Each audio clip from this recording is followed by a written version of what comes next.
I'm Alex Twinspark. You might remember me from such TikToks as... Time to see if there's a free iPod under here.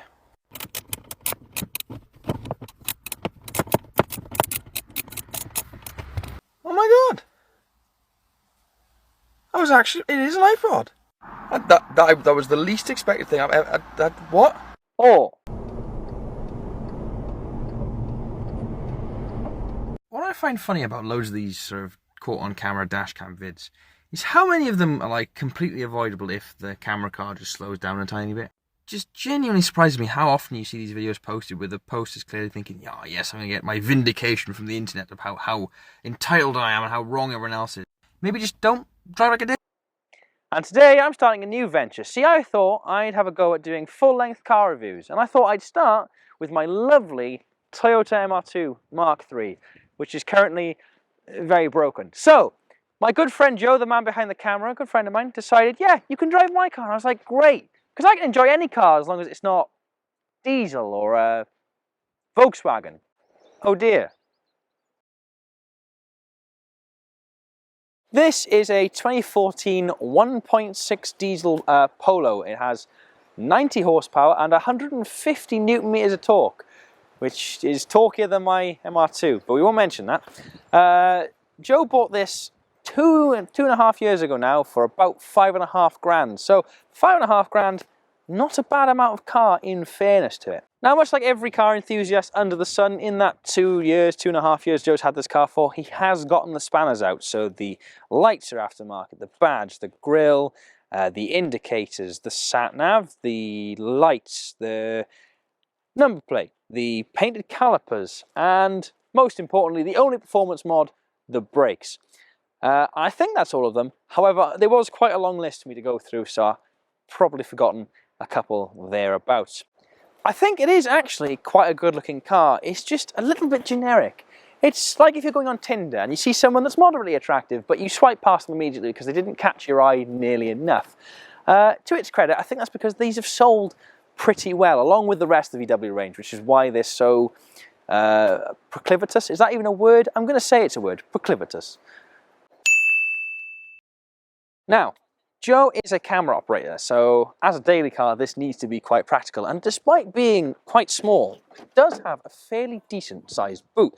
All of Joe's camera equipment for the day has fitted quite nicely into the back. Now, bear in mind, this is a car that isn't actually dimensionally that much sort of longer or wider than my MR2. Certainly a lot taller, but to have a boot that's actually that usable and still fit 4 adults relatively comfortably inside, that's not bad. However, that is inside and we're in the boot.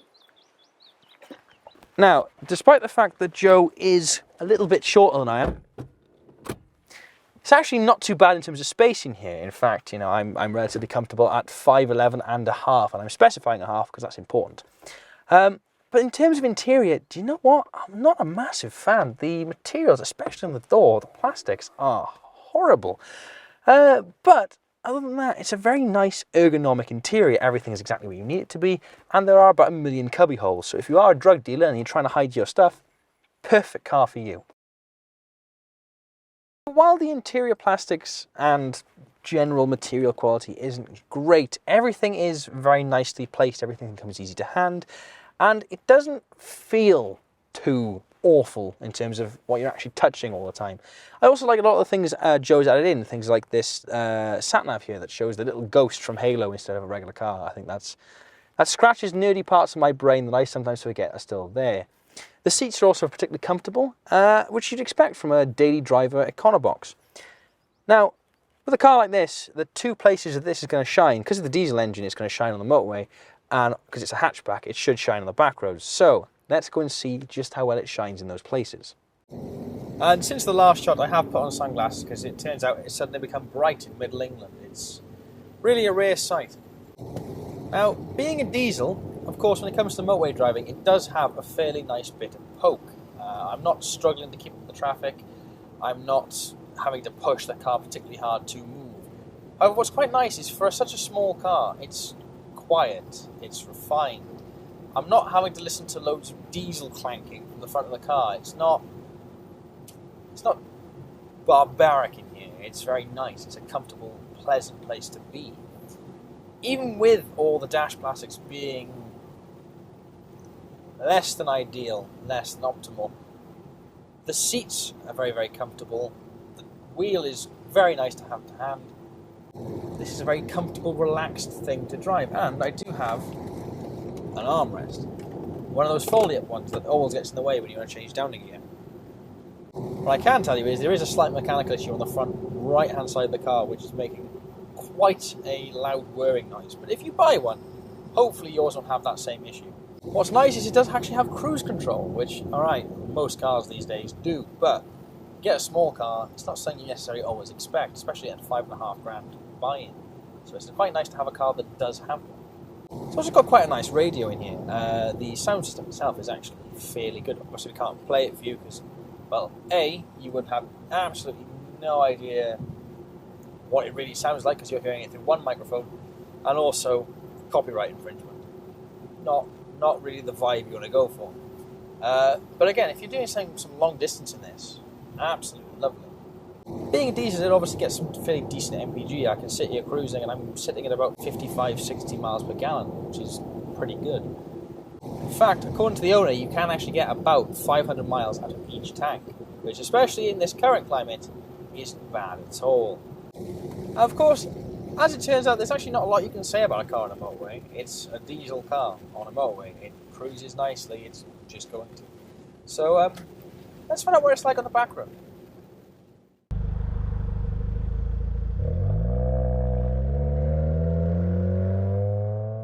Now, back roads like this are where hot hatches tend to shine.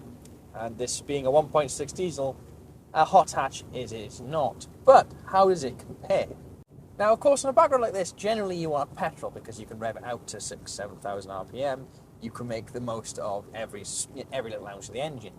Diesel doesn't rev that high, but the low end torque does mean that you've got enough poke. Coming out of the corners and you're not having to change down a gear in order to get back up to speed, you just push the foot down a bit. Yes, there's a little bit of turbo lag, but that does make it a little bit more fun. Now the steering, while not feeling as direct as, say, my MR2 or a Suzuki Swift, doesn't necessarily feel that awful either. This is fairly responsive and fairly fun. It also seems to handle a lot of these corners back here really, really well. The only real thing is that it don't get much of a sensation of speed when you're driving it. I could sit at this at 50 and it will feel like I'm doing 10. I can sit at this at 70 and it'll feel like I'm doing 10. It's not that it's not exciting, it's just not risky. It doesn't feel very scary. It doesn't feel like it's really pushing the envelope.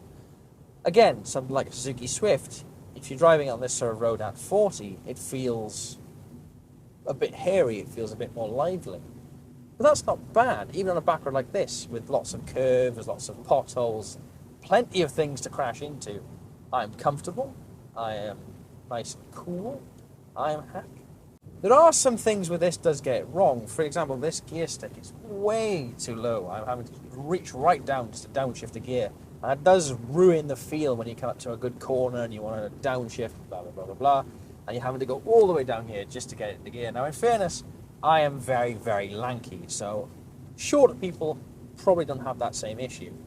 It also corners, especially flat. You know, this is not some super stiff, super hard sports model. This is just a regular 1.6 diesel, and it handles really well. We're coming up onto all these tight, twisty bends, and my MR2 rolls a hell of a lot more than this does.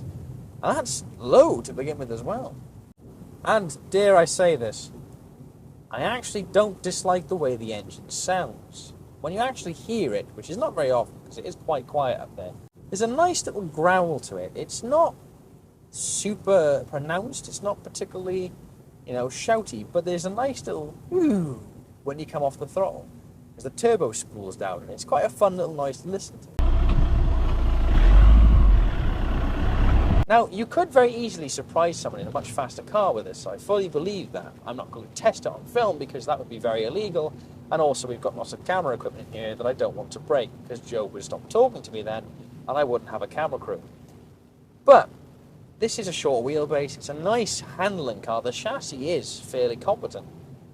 I just don't feel passion. I don't feel like this car wants to excite you necessarily. I feel like you can drive it in an exciting way, and when you push it, it's going to be potentially a bit fun.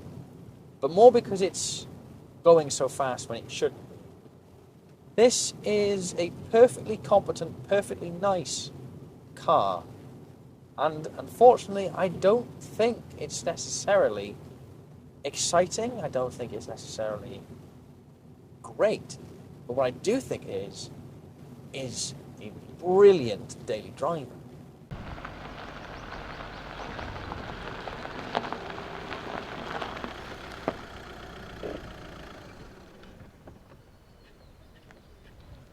So all in all, it's a pretty good daily driver. In fact, what I'd recommend is if you have one of these, get a project car on the side. In fact, I know that's what Joe is doing.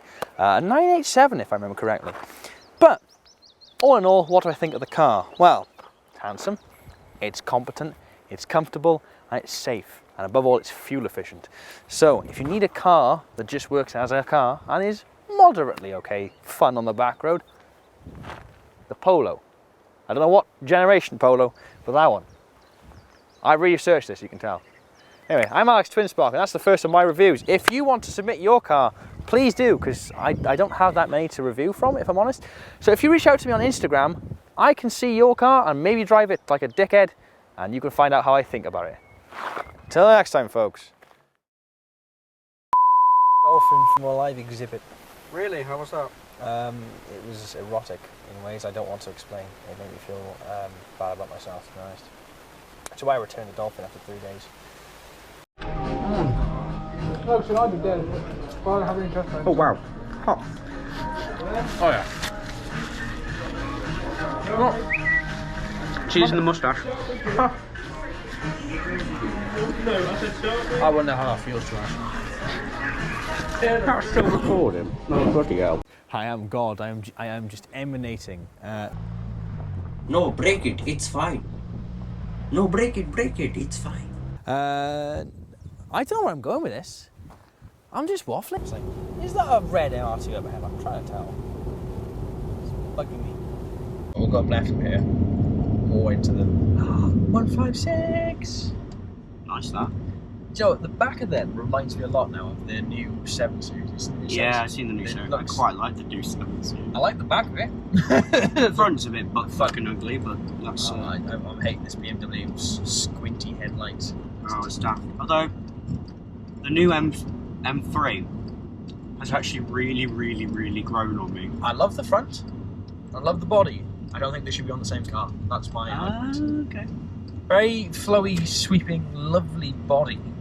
But the front is all angular. Very angular. I think if you had an angular car with that front end on it, it'd look really cool. If you had a flowing car with a different front end, it'd look really cool. Right, ready when you know. It does sort of lead to... Wow, Sylvia! Sorry! That's cool. ADHD brain, there we go. Right, we're going that way.